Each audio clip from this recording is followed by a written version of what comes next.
Most people fail because they avoid boredom. Facts.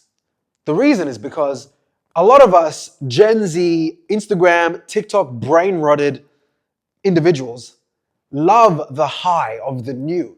It's why dating apps are rampant, and there's always a new AI dating app popping up in every part of the earth. There's the T app where people can talk about, past relationships they've been in and bitch and moan about past partners. That's why the nightclub for some is extremely addictive and they have to go out Wednesday, Thursday, Friday, Saturday night, Sunday. A lot of people, when they first come to Melbourne, that's what they're doing. The nightlife here is amazing. Shout out to my city, Melbourne, Australia.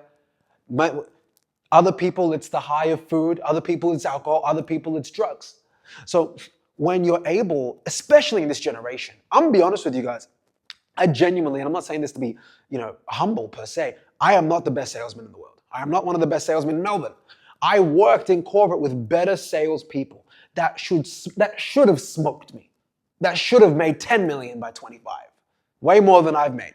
But the simple reality is they weren't able to sustain boredom. I remember being 21 at the time.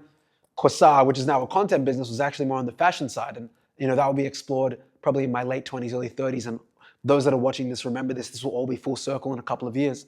But I remember I'd work my corporate tech sales job. I'd come back home, work for another 2 hours cold calling people. And I couldn't really set even one appointment because I was not that good at sales. Again, I was just doing output, okay?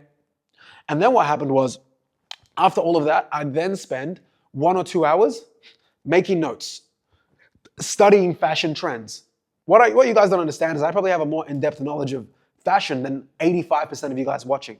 I'm talking about I was understanding the patterns of how feminism influenced fashion between the late 70s to the early 2000s. I have till this day 400 to 1,000 slides on the history of fashion and the crossovers between AI, technology, streetwear, the evolution of it across both genders, across cultures. That's an interest of mine that I was deeply interested in my early 20s. But the reason why I bring that up is because I was willing to repeat that daily schedule Monday to Friday, day in, day out, even on a Saturday. And I'd still go out, I'm be honest. This is where maybe I slightly differ from like the Hormozis of the world and the Gary V's. I've worked disgustingly hard, especially between my late teens and early 20s, but I would still go out, especially after COVID. I was the kind of guy that would work till like 12 a.m., then I would go out, meet my boys at the club at 1 a.m., party till like 4 a.m., be in the gym by 6 a.m. Saturday. It messed up my sleep. Like, I definitely affected my health a little bit in that period, I'm not gonna lie. But I would then repeat the same Saturday as I was doing with the rest of the week.